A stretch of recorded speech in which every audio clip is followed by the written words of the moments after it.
Ana e Alejandra. E hoxe imos facer un experimento chamado a caza de espectros. Para este experimento necesitaremos unha caixa de cartón, un CD, un celo e un cúter.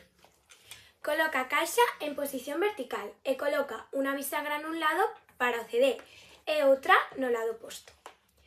Corta un papel pequeno para inserir o CD por ese lado. Sella todas as aberturas con cinta adhesiva para evitar que entre a luz. Hai dúas aberturas nun ángulo de 60 grados en ambos lados. Insire o CD nas ranuras coa parte brillante cara arriba e cortao na parte superior para facer o panel da pantalla.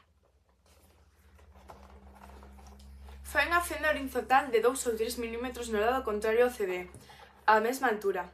Esa será a apertura que apuntarás á fonte de luz. Observa polo visor preto do CD mentres dirixes a fenda cara á luz. Pide axuda para orientar ben a fenda e evitar que entre luz pola xanela. Así, verás diferentes espectros de luz para o sol.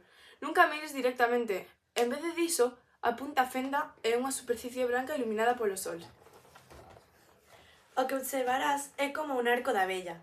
Cada fonte de luz ofrece un espectro diferente, algo así como a pegada digital das diferentes fontes de luz. O CD descompón a luz nas súas diferentes cores. E ata aquí o noso traballo.